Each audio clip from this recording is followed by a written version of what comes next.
നമസ്കാരം. മലയാളി വാർത്തയിലേക്ക് സ്വാഗതം.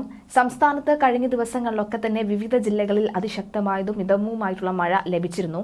എന്നാൽ പിന്നീട് മണിക്കൂറുകളോളം തന്നെ മഴയില്ലാത്തൊരു സാഹചര്യവും ഉണ്ടായിരുന്നു.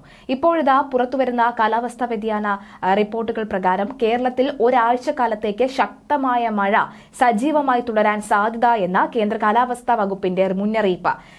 തീരദേശ വടക്കൻ ആന്ധ്രാപ്രദേശിന് മുകളിൽ സ്ഥിതി ചെയ്യുന്ന ചക്രവാത ചുഴി ഇന്ന് ബംഗാൾ ഉൾക്കടലിന് മുകളിൽ ന്യൂനമർദ്ദമായി ശക്തി പ്രാപിക്കാൻ സാധ്യത ഏറെയാണ്.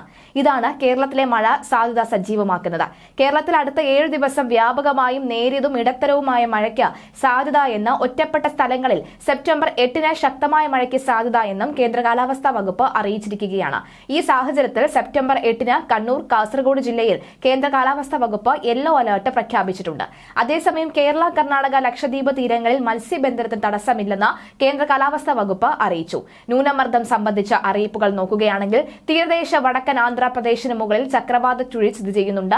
സെപ്റ്റംബർ 5-ന് ഇത് മധ്യ പടിഞ്ഞാറൻ, വടക്ക് പടിഞ്ഞാറൻ ബംഗാൾ ഉൾക്കടലിന് മുകളിലായി ന്യൂനമർദ്ദമായി ശക്തി പ്രാപിക്കാൻ സാധ്യത ഏറെയാണ്. രാജസ്ഥാന് മുകളിൽ സ്ഥിതി ചെയ്തിരുന്ന ന്യൂനമർദ്ദം ചക്രവാത ചുഴിയായി ശക്തി കുറഞ്ഞു. മധ്യ പടിഞ്ഞാറൻ അറബിക്കടലിൽ ന്യൂനമർദ്ദം ഒമാൻ തീരത്തിന് സമീപം ചക്രവാത ചുഴിയായി ശക്തി കുറഞ്ഞു. ഇതിന്റെ ഫലമായി കേരളത്തിൽ അടുത്ത 7 ദിവസം വ്യാപകമായി നേരിയതോ ഇടത്തരവുമായ മഴയ്ക്ക് സാധ്യതയുണ്ട്. ഒറ്റപ്പെട്ട സ്ഥലങ്ങളിൽ സെപ്റ്റംബർ 8-ന് ശക്തമായ മഴയ്ക്ക് സാധ്യത എന്ന് കേന്ദ്ര കാലാവസ്ഥാ വകുപ്പും അറിയിച്ചിട്ടുണ്ട്. എന്തായാലും വരും ദിവസങ്ങളിൽ അതിശക്തമായ മഴയ്ക്ക് സാധ്യത എന്ന് തന്നെയാണ് റിപ്പോർട്ടുകൾ സൂചിപ്പിക്കുന്നത്. ഒരു പുതിയ ചക്രവാത ചുഴി കൂടി രൂപപ്പെട്ടിട്ടുണ്ട്.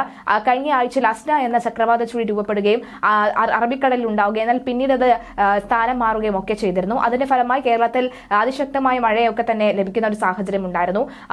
നേരത്തെ ഉരുൾപൊട്ടൽ ഉണ്ടായ സ്ഥലത്തൊക്കെ തന്നെ അതിശക്തമായ മഴയുടെ ഒരു സാന്നിധ്യം ഉണ്ടായിരുന്നു. എന്നാൽ പിന്നീട് അത് കുറയുകയായിരുന്നു.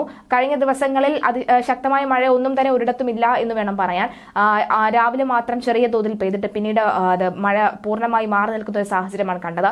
എന്നാൽ ഇപ്പോൾ വരുന്ന ഏറ്റവും പുതിയ റിപ്പോർട്ടുകൾ അനുസരിച്ചാണ് ഇനി വരുന്ന 7 ദിവസത്തേക്ക് അതിശക്തമായ മഴ സംസ്ഥാനത്ത് ഉടനീളം ഉണ്ടാകുമെന്ന റിപ്പോർട്ടുകൾ പുറത്തുവരുന്നത്.